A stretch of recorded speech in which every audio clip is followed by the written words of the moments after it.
Alright, I'm going to attempt to walk down here, get on that cliff face. I think this is probably the only spot I can really fish from here.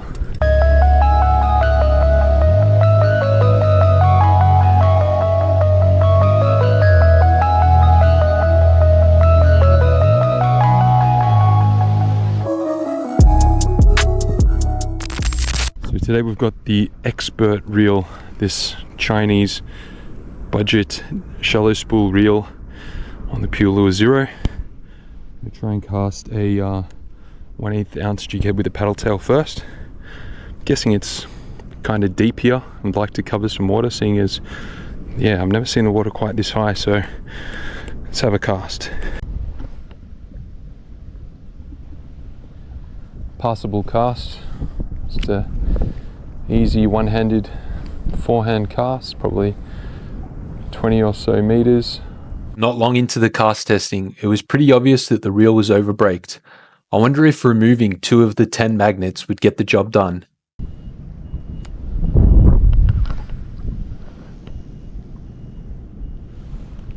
Yeah, that one went even further and gave it a little bit more. It was probably 35 meters, something like that.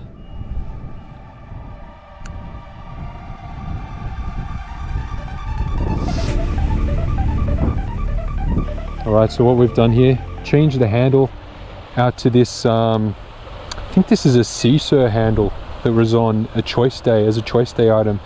It's no lighter than the stock handle, but there's absolutely no play in the knobs at all. No, well, you know, virtually nothing, so it has a little bit of additional smoothness, so I added that. I also changed both bearings, both the spool bearing and the brake side plate bearing, to orange sealed ceramic ones that I had spare, that I swapped into my Seesaw Cast X once upon a time. So I thought, give that a try. And I've also removed 2 of the 10 magnets. Now there's 5 magnets on each side. I removed the center one from each side, so it's only rocking 8 magnets at the moment. I've got a pretty heavy lure on here, I must admit. It's probably 5 and a bit grams, but that's just because of where I'm fishing. That's the strategy I'm going for. But right now I've got it on a brake setting of just under 4, and the reel is a bit noisy because of these ceramic bearings, as you can hear there, and you can still hear them spinning. But yeah, brakes wise, don't have a ton of line on here, probably I'm gonna say like 40 meters, something like that. But yeah, so we've got a brake setting just under 4. Now I was throwing a similar kind of weight to this the other day when I had the Pure Lure Zero off the rocks, and I had to have it on a brake setting of somewhere around the 1 mark, 0 to 1 mark, and I haven't dropped it any more than where it is now, just under 4, about 3.5, and that seems to be the hot spot. I've got a feeling if I drop it a bit too much, it's going to blow up, but I'll do that and I'll see what happens. I'll make sure I thumb it if I have to. Well, of course I thumb it, but be a bit more aggressive with the thumbing. Okay, there we go, boom. See what that landed right on that snag there. So I don't think I'd want it any more than that. I'm gonna put it back up to where it is, just a tick under 4. So removing those 2 magnets, swapping those bearings, has essentially moved the sweet spot, I would say, from 1 out of 12 to something like 4 out of 12, which is really good, because I think from 6 to 12 is kind of useless because the magnet array, or the track in which the magnets sit on, doesn't travel much from settings 6 to 12, but it travels a lot from, you know, 0 to 6. So to try and get it close to that 3 mark, where it's right in between, you know, that max travel, that would be absolutely ideal, and so far we've got it pretty close to that. So despite the reel being a little bit noisy, it's it's actually been quite good. Got one.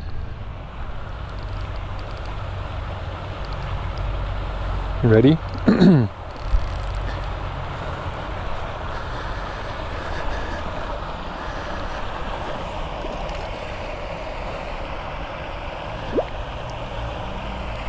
Nice little reddy there, maybe about that 27 centimeter mark. This is on the Mad Mix grub on a chub rig. Not too bad. Boom. Okay, so what I'm thinking is I'll have to swap the bearings back to the stock bearings and retest it, because it's obviously good now, but when you consider the reel is about 32 Australian dollars as it is, and then the bearings, I don't know how much they are, let's just say for argument's sake they're $10, that brings it up to $42. Now when it's $42, all of a sudden you're talking about competing with the likes of the High Star Aurora Air, maybe even the Micro Monster might have flirted with that $45 mark. So then all of a sudden you probably wouldn't really consider this. Now if I test it with the original bearings, just with the 2 out of the 10 brakes popped out, and it performs more or less equally as well, then all of a sudden, you know, we've got something good on our hands. Okay, so I thought I would show you how to remove the bearings.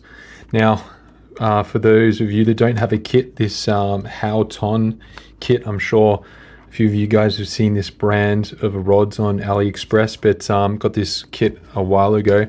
Very handy, not super cheap, but definitely very handy. Got everything you need. Little brush here if you got any little bits of sand, that type of thing. Bearing removal tool with a hook on there. Then it's got this pointy pair of tweezers, and of course this tool to remove your handle, and often I find that it's this hole here that does the trick.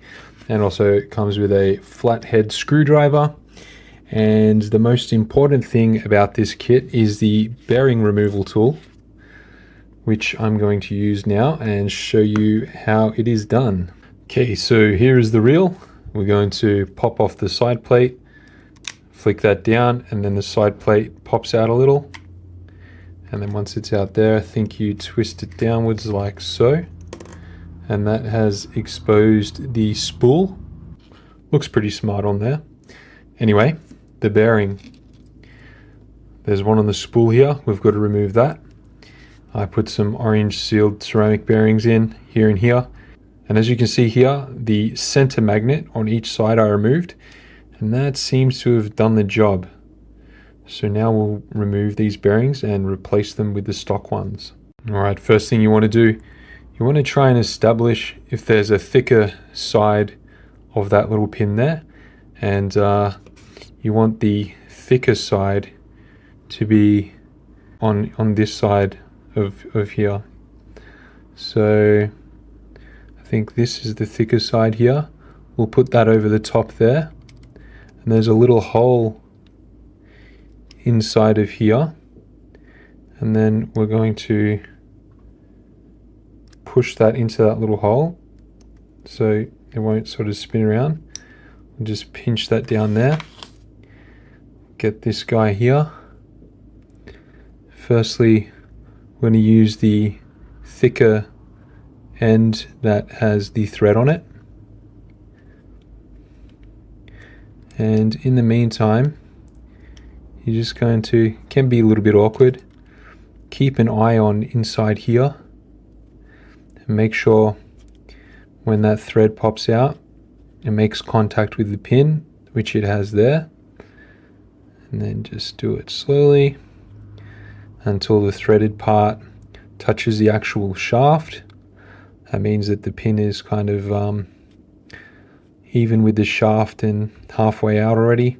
Back this off, flip it around, pop this thinner end in. Then you want to make sure you get this into the hole.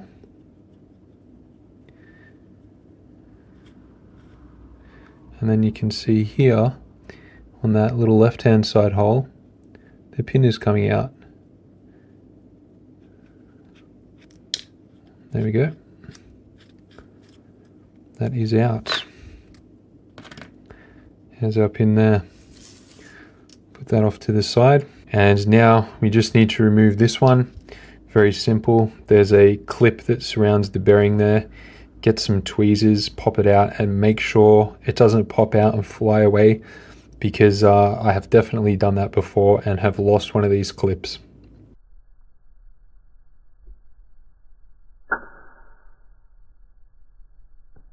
Okay, thank God I didn't lose that one. I sort of heard where it hit the floor, so that was only a 30-second job. So we will get rid of this bearing. You can use this end, you can, you know, wiggle it around, but I find using this hook is good. Pop the hook in there.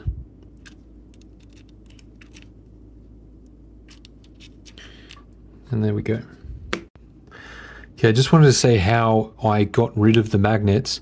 You definitely want to jack up your brakes to its maximum, or 12 or even 6, because it doesn't really travel that far, and that just ensures that this goes as high as possible, just so you can get a better angle in to put something pointy to get underneath that magnet there and just flick it out.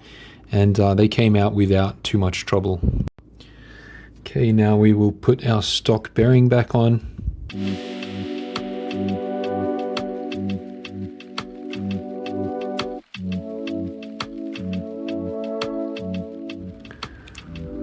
There we go.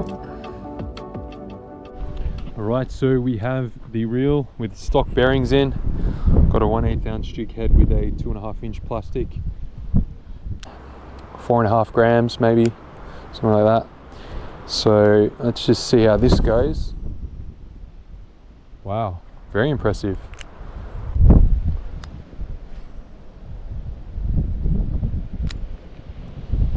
Alright, I can confidently say you can cast a 16th quite nicely, so that's a good start. Might try going a little bit lighter than that. Okay, so now I've got a 2.5 gram jig head with the Polaris plastic on it. I'm pretty sure that's a 0.7, so this is around 3.2 grams. Got it on setting number 4. A little bit over braked, went to the left a little. Casting distance was sufficient. Yeah, there we go. Straight and long. Just had to thumb it a little at the end. But that one, yeah, that went, what's that? 40 feet, something like that. For my last test, I decided to throw 2.2 grams, a 1.5 gram jig head, at a 0.7 gram Polaris plastic by Supercontinent, one of my absolute favorites. Okay, so I'm by no means an expert at throwing super light on BFS. This is actually a 2.2 gram lure, and it's the lightest I throw. I had about 6 casts to get the reel dialed in so that I could cast long and as straight as I could without getting a backlash. Now, I was able to cast it approximately 7 meters or around 22 feet, which is kind of what I expected from a reel this cheap out of the box.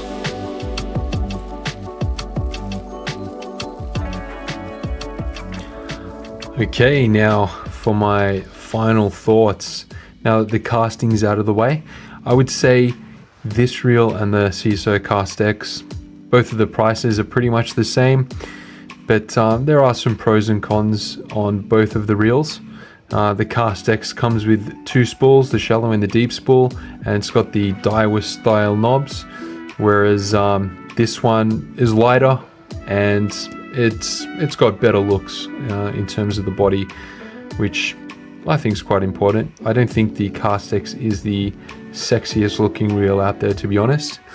Both have tight tolerances and are built quite well considering their price. There's no sort of sloppiness anywhere apart from the knobs on the stock knobs, because these aren't the stock knobs on the exBert.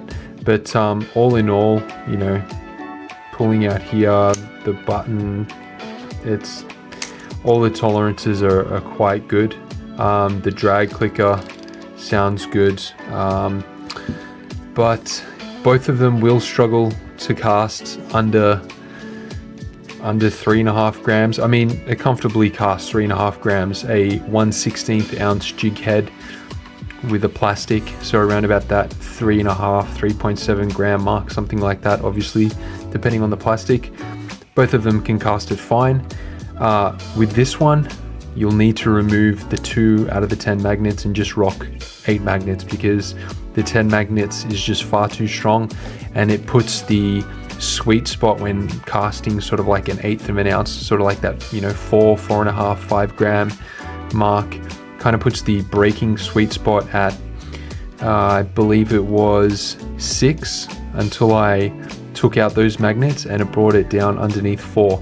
So although it goes up to 12 on the brakes, obviously, yeah, when there's not much travel in brake setting 6 to 12, so that's kind of useless. So between 0 and 6, you know, ideally you want your kind of sweet spot not to be too high, not to be too low. You want some flexibility. So if it was 3, that'd be absolutely perfect.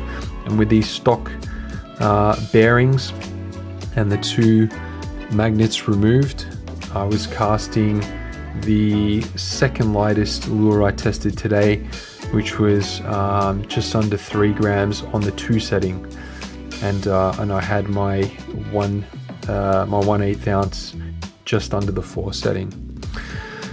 So has this dethroned the CISO Castex as the budget king? I'm gonna say not really. I'm not gonna say yes or no, not really. I think it's just up to the individual taste. If you prefer the looks of this one, it's easy enough to remove the magnets, and it is a little bit lighter, but yeah, it's easy enough to remove the magnets, change the handle knobs. Plenty of people have got spare handles and handle knobs laying around, so I think in that case I would prefer this. That being said, I would never use the deep spool on the Castex. So yeah, but if the deep spool is attractive to you, then the Castex has the advantage, I'd say. Anyways, thanks for watching, guys. If you can drop a comment and a like, that'd be greatly appreciated, and we'll catch you shortly in the next video.